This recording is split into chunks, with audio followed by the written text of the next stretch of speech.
ائتوني بأهلكم أجمعين ولما فصلت العير قال أبوهم إني لأجد ريح يوسف لولا أن تفندون قالوا تالله إنك لفي ضلالك القديم۔ اللہ تبارک و تعالیٰ نے اس سے پہلے کہ آیتوں میں یہ بیان فرمایا تھا کہ یوسف علیہ السلام نے اپنے بھائیوں سے کہا کہ آپ نے جو بھی غلطی کی ہے آپ لوگوں نے، اس کی وجہ سے میں آپ سے بدلہ نہیں لیتا ہوں، اور آپ پر آج کوئی گناہ نہیں ہے، آپ کو میں معاف کر رہا ہوں، اللہ تعالیٰ بھی آپ کو معاف کرے گا اور وہ بے شک سب سے زیادہ رحم کرنے والا ہے۔ اب اس کے بعد میں یوسف علیہ السلام نے اپنے بھائیوں سے کہا کہ اذهبوا بقمیصی ھذا فألقوه على وجه أبي يأتي بصيرا وأتوني بأهلكم أجمعين، کہ تم لوگ میرے اس کرتے کو، میرے قمیص کو لے کر جاؤ اور اس کو اپنے والد کے، اپنے ابو کے چہرے پر ڈال دو، یاتی بصیرہ، ان کی جو بینائی ہے، جو آنکھ کی روشنی ہے، وہ واپس آ جائے گی۔ وَأْتُونِي بِأَهْلِكُمْ أَجْمَعِينَ، اور اس کے بعد میں تم سب اپنے گھر والوں کو میرے پاس لے کر آنا۔ تو یوسف علیہ السلام کو معلوم تھا یا بھائیوں نے بتایا ہوگا کہ ان کے والد جو ہیں یعقوب علیہ السلام، ان کی آنکھوں کی روشنی چلی گئی ہے اور وہ آپ کے غم میں، آپ کی جدائی میں بہت زیادہ اداس رہتے ہیں، روتے ہیں۔ تو یوسف علیہ السلام نے اپنا کرتا دیا، اپنا قمیص، وہ کرتا دیا کہ آپ جائیں اور اس کرتے کو ہمارے والد صاحب کے چہرے پر ڈالیں گے تو اس سے روشنی لوٹ آئے گی۔ تو اللہ تبارک و تعالی نے اس کرتے کے اندر وہ خاص طاقت رکھی تھی جس کی وجہ سے یعقوب علیہ السلام کی آنکھوں کی روشنی واپس آئی۔ نہ تو کرتے کے اندر کوئی اپنی طرف سے طاقت تھی اور نہ ہی اس میں کوئی ایسی خاص بات تھی کہ جس سے کسی بھی عام انسان کی آنکھ کی روشنی آ جائے، بلکہ یہ اللہ تبارک و تعالی نے خاص طور سے یوسف علیہ السلام کے اس کرتے میں صرف یعقوب علیہ السلام کے لیے وہ طاقت رکھی تھی کہ یعقوب علیہ السلام کے چہرے پر یوسف علیہ السلام کا کرتا جیسے ڈالا جائے تو ان کی آنکھوں کی روشنی واپس آ جائے۔ تو اس کے بعد میں وَلَمَّا فَصَلَتِ الْعِيرُ، اب یہ جب وہاں سے یہ قافلہ جدا ہوا، یعنی یوسف علیہ السلام کے بھائی جب مصر سے آنے لگے تو یہاں کنعان میں بیٹھ کر یعنی یعقوب علیہ السلام اپنے گھر پر، قال ابوہم، ان کے ابو یعنی یعقوب علیہ السلام نے کہا، انی لأجد ریح یوسف لولا ان تفندون، کہ میں یوسف کی خوشبو محسوس کر رہا ہوں۔ یعقوب علیہ السلام نے کہا کہ میں خوشبو محسوس کر رہا ہوں یوسف کی، لولا ان تفندون، اگر تم لوگ مجھے پاگل نہ سمجھو یا پھر عقل کھویا ہوا آدمی نہ سمجھو تو میں تم لوگوں کو ایک بات بتاؤں کہ مجھے یوسف کی خوشبو محسوس ہو رہی ہے۔ ابھی یہ بات یوسف علیہ السلام کو غائب ہوئے، ان سے جدا ہوئے کتنے سال ہو گئے، کتنا عرصہ ہو گیا،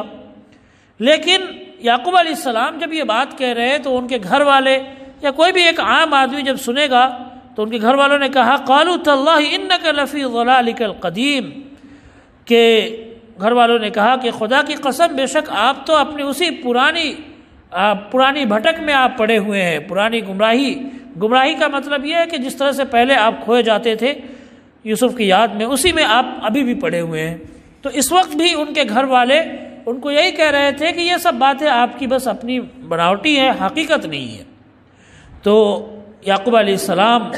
کو چونکہ جو محبت تھی اور یوسف علیہ السلام سے جو دل کا تعلق تھا، اس کی وجہ سے ان کو اللہ تبارک و تعالی نے یہ چیز محسوس کرا دی تھی کہ یوسف علیہ السلام کی خوشبو ان کو آ رہی تھی، خوشبو محسوس ہو رہی تھی۔ اور یہ ایسا ہوتا بھی ہے جب انسان کو کسی سے جب بہت ہی زیادہ قریبی تعلق ہو جاتا ہے، کسی کا دلی تعلق کسی سے ہو جاتا ہے، تو پھر اس کے بعد میں اس کی ایک ایک حرکت اسے محسوس ہوتی ہے۔ اور ایسا بھی ہوتا ہے کہ وہ جو کر رہا ہے عموماً یہ انسان بھی اس کے اندر بھی وہ چیزیں آتی ہیں۔ جیسے حضرت ابوبکر صدیق رضی اللہ تعالیٰ عنہ کو اللہ کے رسول صلی اللہ علیہ وسلم سے بہت زیادہ محبت تھی، بہت زیادہ قلبی لگاؤ تھا، تو وہ چیزیں جو اللہ کے رسول صلی اللہ علیہ وسلم کو محسوس ہوتی تھی وہ حضرت ابوبکر صدیق رضی اللہ عنہ کو بھی محسوس ہوتی تھی۔ یہ دل سے ایک تعلق کا جو ہے اس کا سبب ہے۔ جب محبت بہت زیادہ ہوتی ہے تو پھر اس کی وجہ سے یہ چیزیں ہوتی ہیں۔ تو فلما ان جاء البشیر، اب جو ہے جب خوشخبری دینے والا آیا، القاہ علی وجہہ، تو اس کرتے کو ان کے بیٹے نے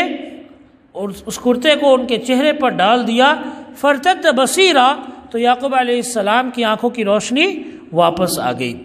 قال الم اقل لکم انی اعلم من اللہ ما لا تعلمون، تو اب اس کے بعد میں یعقوب علیہ السلام نے کہا کہ کیا میں نے تم سے نہیں کہا تھا انی اعلم، کہ میں جانتا ہوں اللہ کی طرف سے وہ باتیں جو تم نہیں جانتے ہو، میں نبی ہوں، مجھے وہ باتیں معلوم ہے، یا ان باتوں کا مجھے یقین ہے جن باتوں کا تمہیں یقین نہیں ہے۔ وہ یقین کیا ہے کہ اللہ تبارک و تعالی سے جو انسان امید لگائے رکھتا ہے، اللہ تبارک و تعالی اس کی امید کو پورا کرتا ہے اور مایوسی کو اللہ تبارک و تعالی دور کر دیتا ہے۔ قالوا یا ابانا استغفر لنا ذنوبنا انا كنا خاطئین، اب ان بیٹوں کے پاس میں کوئی راستہ نہیں بچا، تو ان لوگوں نے کہا اے ہمارے ابو جان، ہمارے لیے آپ کیا کریں، استغفار کریں، ہمارے لیے مغفرت کی دعا کریں، ہمارے لیے گناہوں سے بخشش کی دعا کریں۔ اب دیکھا کہ یہ سارے جو ہے ان کے راز کھل چکے ہیں اور یوسف علیہ السلام ویسے ہی ہے ابھی، تو انہوں نے پھر یوسف علیہ السلام کے ابو یعنی یعقوب علیہ السلام سے کیا کہا کہ آپ ہمارے گناہوں کی بخشش کی دعا مانگے کہ اس وقت جو ہم نے غلطیاں کی ہے آج تک، ان سب کو اللہ تعالیٰ معاف کرے، انہ الغفور الرحیم، بے شک اللہ تبارک و تعالیٰ مغفرت کرنے والا اور رحم کرنے والا ہے۔ تو یوسف علیہ السلام نے کہا سوف استغفر لکم ربی، یوسف علیہ السلام کے ابو یعنی یعقوب علیہ السلام نے کہا کہ میں تمہارے لیے مغفرت کی دعا کروں گا اپنے رب سے، لیکن ابھی نہیں، کچھ وقت کے بعد میں۔ اس سلسلے میں علماء نے بہت سارے اقوال بیان کیے۔ کچھ لوگوں نے کہا ہے کہ یعقوب علیہ السلام نے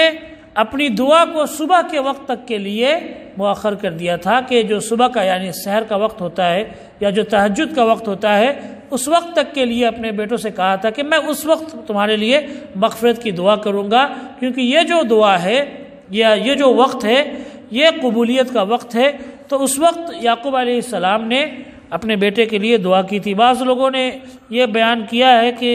یعقوب علیہ السلام نے اس کو جمعہ کے دن تک کے لیے مؤخر کر دیا تھا۔ بہرکیف اس کا مطلب یہی ہے کہ قبولیت کا جو وقت ہے اس وقت تک کے لیے دعا کو مؤخر کر دیا تھا کہ میں اس وقت تمہارے لیے دعا کروں گا، کیونکہ اللہ تبارک و تعالی تمہارے گناہوں کو اس وقت زیادہ بخشے گا، زیادہ معاف کرے گا۔ بے شک اللہ تبارک و تعالی مغفرت کرنے والا اور رحم کرنے والا ہے۔ اللہ تبارک و تعالی سے دعا ہے کہ اللہ ہم سب کو کہنے سننے سے زیادہ عمل کرنے کی توفیق عطا فرمائے۔ وآخر دعوانا الحمدللہ رب العالمین وما علینا الا البلاغ۔